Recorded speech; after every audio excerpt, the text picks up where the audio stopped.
Welcome back to Dewan Pundit Indonesia English version. In this segment, we'll be discussing a team that's been quietly making a lot of noise in the Premier League. Chelsea. Despite the usual focus on Manchester City and Arsenal, it's Chelsea who might just be emerging as a serious contender alongside Liverpool this season. Chelsea's win over Spurs last week was pretty solid, don't you think, Adi? Every team can beat Tottenham, you know. 3-point lead, right? Wow. 3-point lead for Chelsea. 3 points lane. Yeah, so easy, comfortable. Even when they're 2 goals down, we can't see Tottenham winning. Even the way the goals are scored, Cucurella with the ridiculous choice of cleats. And he changed it to a blue one, same brand. Works out wonders for them. And Cole Palmer, wow. Just what a player. He turns things around, the quality that he has. Maresca, what a coach. But it's strange to listen to Chelsea fans stating that, oh no, we are not contenders. We are still trying to find our way in this very rough competition in the Premier League. Man, you just spent billions on players and you have one of the best young coaches in the world. Why not rejoice and be happy and be positive and this is the team that can pressure Liverpool towards the end. Okay, Man City is always going to be there in the conversation. Maybe not this season as champions, but maybe there's still a final push from City starting from February. But I can see Chelsea going all the way against Liverpool, and they will become this team if they add a couple of more players. Wow, they're gonna add more in January into that financial backline. fair play. What's that? It's 4 teams down in the lower division. It's not for us. For you, Chelsea and plebs. Man City.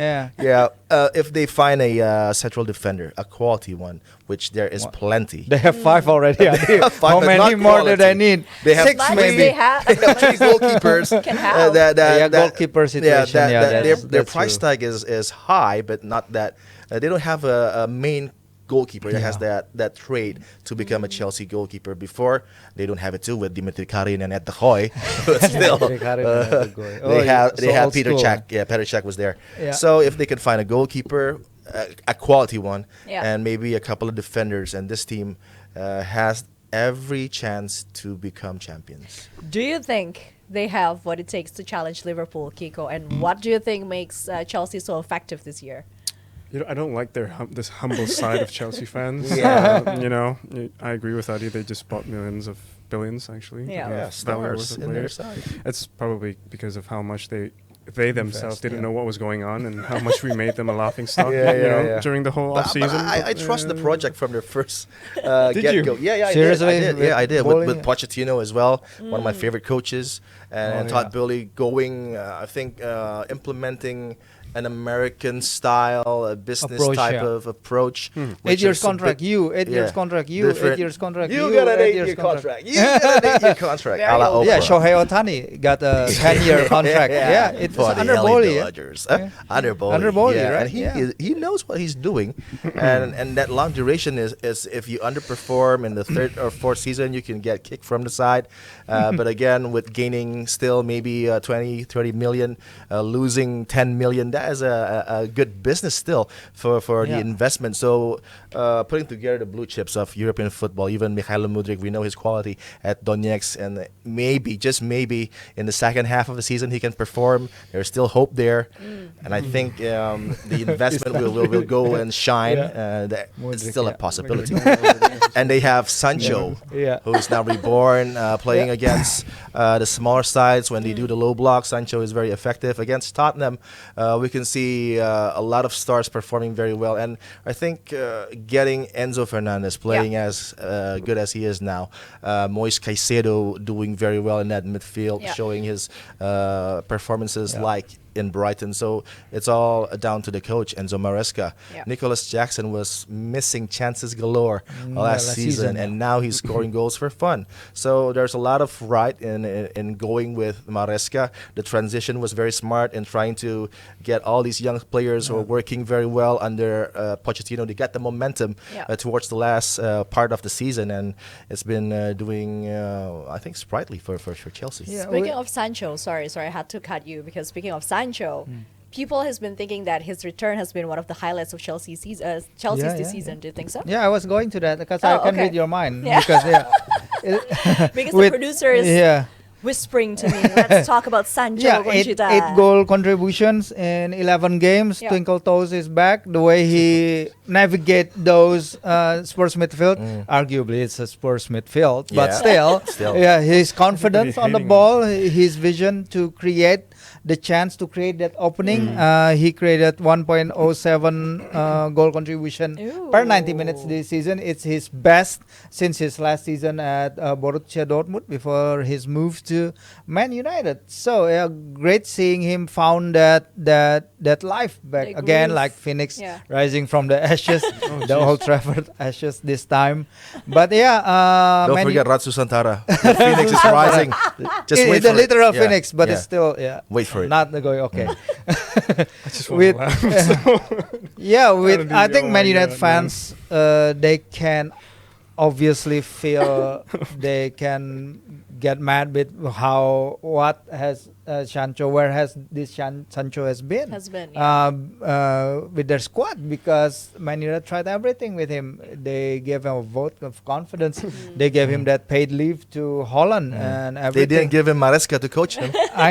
Maybe that's the key, because the way Sancho complements Pedro Neto, he is dynamic pace, and with Sancho, just how clever it is. And he said that the coaching staff encourage him to be more selfish on the ball. They encourage him to try that shot, not that extra pass, try the shot. But other than that, he still register like the most passes into the penalty area among other Premier League attacking midfield and wingers this season. That's also a high compliment for how Maresca can implement his game to the Chelsea squad, because it's all kind of different wingers. I think Mudryk and Madueke and Neto and Palmer and all those players, they are different kind of players, and they are great for different kind of game situations. That's why I think Chelsea are on the rise now. How do you think about Man City selling Cole Palmer to Chelsea? 40 million. There's this great thread on X about the day when Cole Palmer was transferred to Chelsea, and seeing the reply for that transfer when it was announced, like, who are you buying a player without a Premier League goal for 40 million? So Chelsea fans has the last laugh now. And he gave the cups for City as well, with the crucial goals that he scored, not in the league but in the cup competition. So you think about the potential of having Grealish, Foden, with Cole Palmer, but it's not going to happen. Julian Alvarez is now doing very well for Atleti, who won a great game against Sevilla a couple of days ago. So I think the ego now is starting to hurt Pep as well. I think there's a bit of clash there with Cole, and then with Julian as well. So losing two players of their caliber, especially for Cole. Of course, it's great business for City because of the problems with the rules as well. Having a player from their academy sold to Chelsea for 40 million, I think. 40 million. It is good business, but I think they need him now. More than maybe Chelsea needs Cole Palmer. Yeah, obviously, but Palmer, the reason he wanted to get out, because he wanted that first team place, Playing right? time, He's so confident that he can nail that first team place, and Pep said no.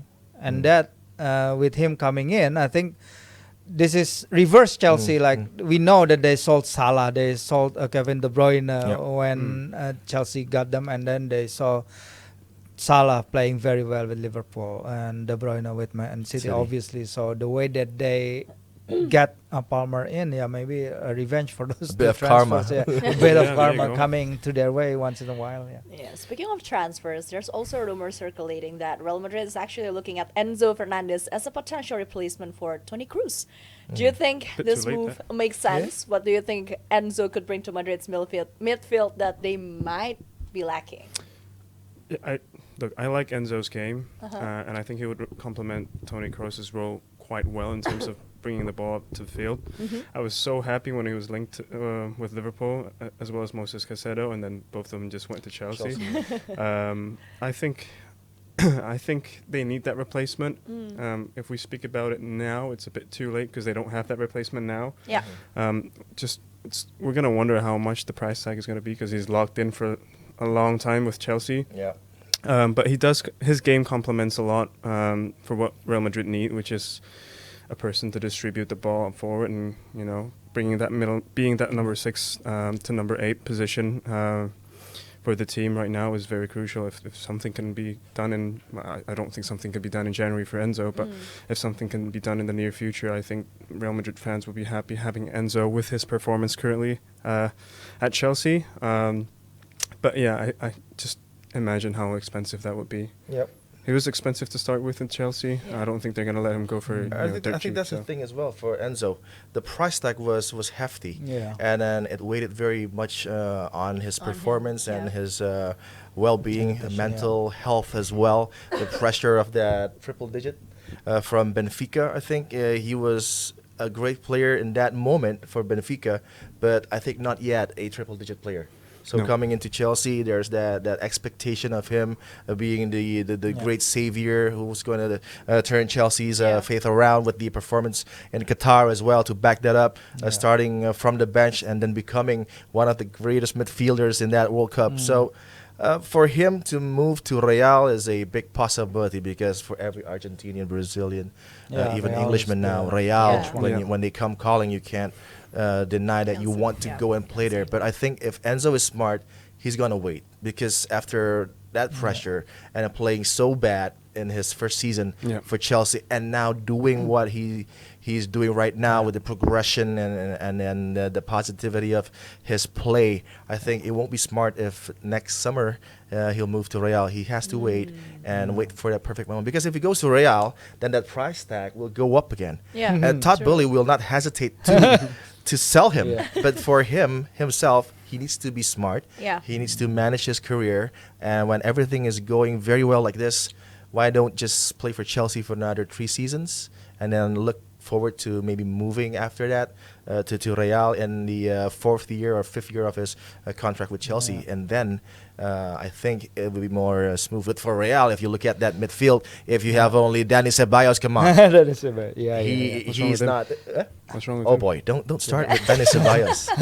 Arsenal legend, Real Betis legend, on loan legend for almost every season. So I think Real needs Enzo more than Enzo needs Real at the moment. I think with the gap that's gonna be vacated by Luka Modric also, it will be very obvious that having a number 8 as great as Enzo, like he registered the most pre-assist this season, the pass before the actual assist, the second assist, everyone says 6, better than anyone other in the league. So I think he stepped up his game, playing him further up the field is having massive impact on his game also, but also because Caicedo also improve his game. How Maresca improving the Caicedo's game and Romeo Lavia also. But the way this Chelsea team works as a whole, as you say, how wonderful it is to be able to sell 2 hotels to yourself at the start of the season to finance this team. So this is a great way to see it. They have this depth. I mean, they have this depth of playing 2 very different teams in the European competitions because teams are genuinely usually they are struggling to maintain footballing levels between the 2 competitions, but because they play 2 very different teams in the Conference League and in the Premier League, they can basically say this is like they just play on a single competition for themselves. They're rich in depth. Like I think last time I said, there's not a team that needs. I think every team now needs depth, but like Chelsea already has that depth. Moises Caicedo is playing right back. Enzo Maresca has a wealth of talent that he can mix and match people in different positions. Not Cole Palmer. Well, Cole Palmer is playing in the middle right now as opposed to last season up wide. But bringing back to the topic of what's working with Chelsea, it has to be that Cole Palmer effect because last game he's 2 goals and assist, and Enzo Fernandez finally clicking, getting in the right position, not just distributing the ball as well. So. It's looking good for Chelsea. Back again to the topic of would they challenge Liverpool? Yes, I think so. It's getting closer than we like, I think they're up for the challenge. I think the derby against Brentford the West London derby. Call it That way, is going to be a very tricky match. Brentford scoring goals for fun, but in the GTEC in the GTEC community. But this one is away at Stamford Bridge. They only got 1 point away. Yeah, from home, that's a right? problem. So it's a Jekyll and Hyde team, and I think Chelsea will again put pressure on Liverpool if they win. And again, for Real Madrid, I think the aim is long term to get Enzo, but the short term one, there is Toni Reinders, who again I think they want to play Enzo and Reinders together. So if that happens, then it's so long to all the teams, because with those two in the midfield, the change is going to be impactful. If you lose Toni Kroos and Luka Modric, and then you have Toni Reinders and you can get Enzo. Wow, what a team. Right, Agreed. so that's it for today's episode. Thank you for being with us today, Kiko, Adi, and Mas Firzi. I will see you both on the paddle court next week. Not me. Not you, because you're too busy. Mr. Too busy. Too busy, man. I want to play. Come on. I want to play in my sleep. And Jebret team, if you like paddle, don't forget to watch the Juara 2, December 15th, if I'm not 15th. mistaken, on Jebret Media. There are some familiar faces going against each other. We also have Kochi playing. Yeah. This would be his very first paddle tournament ever. We had a chance to practice with him yesterday. And I think it was his first paddle practice also. Ever. He sounded confident. And he sounded did quite confident. well. He's so quite well. He's always like confident. maybe the Pete Sampras of paddle. he went to the sides after the first game. He's like, "You see that? I can do something. This is my first time touching it." It's too easy. I hear some I people don't need laughing that at much some time to practice. I can do this. Somebody It's agreed easy. with You me said there. that word by word. I love the confidence. On record. On record. There you go. Anyway, don't forget to watch the Juara 2, December 15th, and we'll see you guys on DPI English version next week. Bye.